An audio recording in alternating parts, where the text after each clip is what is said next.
We all did things that we are not proud of or weren't the absolute peak of our intelligence. For example, Jeremy Clarkson, who made a handbrake out of a log, which promptly smashed his rear window. Sometimes my genius is... it's almost frightening. That'll be a scorcher today.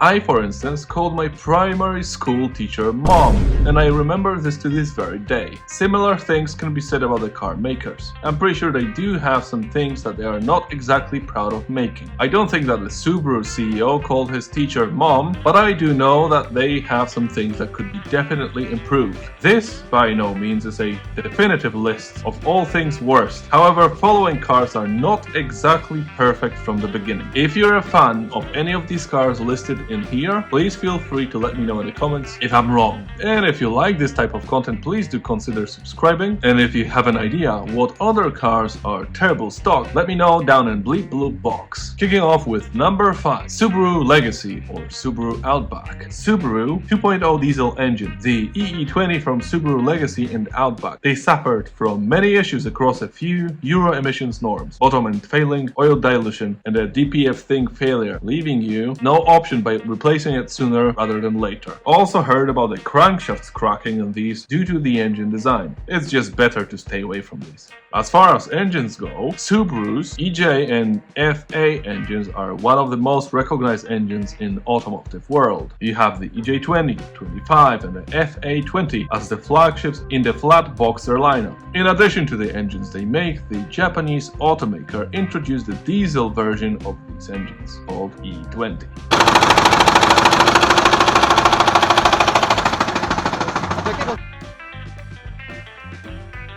The next car on our list is Toyota Supra Mark III. When you begin your research about Supra Mark III, you'll be probably met with mixed reviews from the enthusiasts. Although it isn't very likely to feature at the top of the dream car list for many, it certainly got far more potential than many will claim. Despite the engine, the 7M GTE, being a very robust platform, there was a universal head gasket problem on the turbo models, which put a dark cloud over the success of the power plant. Furthermore, it isn't uncommon to hear about the oil pressure issue that it's solved by shimming the oil pump. And the car itself is quite big and heavy. Altogether, after all, it's a Toyota. It isn't too bad of a car if you take care of it, but considering the stock package that you get, you can do better.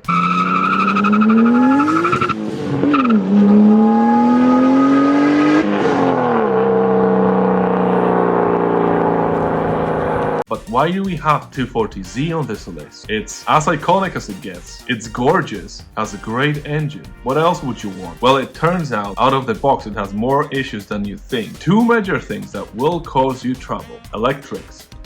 These cars had wiring that would sometimes cause fires in stock cars, so that would be something you might want to look at if you want to purchase one. Sometimes it would cause fire before even blowing a fuse. If you have one, remember to check your electrics. Number 2, rust. These things do rust badly. Mostly, because primer, the undercoating stuff, and the thin fluid that goes inside of the profiles in your underbody of the car, that after some years gets brittle and flakes off, leaving the bare metal exposed to the evil of this world.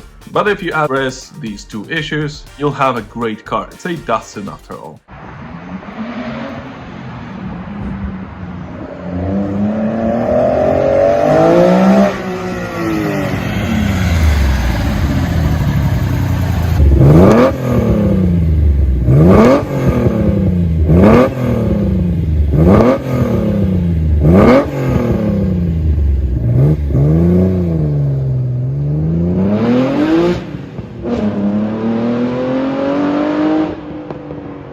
Next car on this list is Mazda RX8. Why do I have an RX8 on this list? You probably know. The RX8 is an engineering marvel with its rotary engine. Sounds great, it drives even better, so why the heck do I have one in here? All these things come at the cost of owning a rotary engine. I did own one, and it turns out I own the most reliable RX8 on the planet.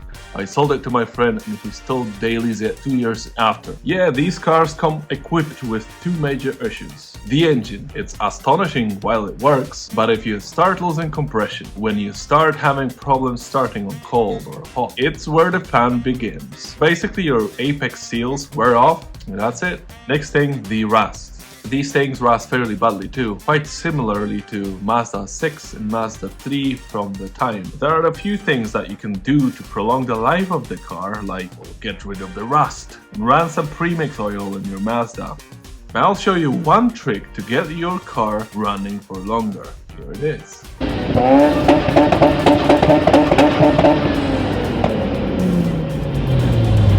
And the last car on this list is a Datsun F10, another Datsun. Introducing the all-new Datsun F10. Front-wheel drive for power and traction. 5 speeds forward for frisky. A Datsun that was one of the reasons of the company failure. Initially known as the Nissan Cherry in Japan, this was the second generation of the car, also dubbed as the F2 in its home country. Once launched in America, it came to be infamously known as the Datsun F10, and it was unpopular not for just questionable looks, since if the power mill or the transmission was anything to talk about, it would succeed, but it didn't. Despite it being the first front-wheel drive in America, the sales just never went anywhere. Kinda looking squished from every angle you could look at it, didn't really help either.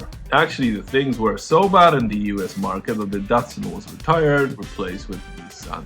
TLDR, Datsun story. That'll be it for today. If you enjoyed the video, please leave a subscribe, leave a like. Until next time!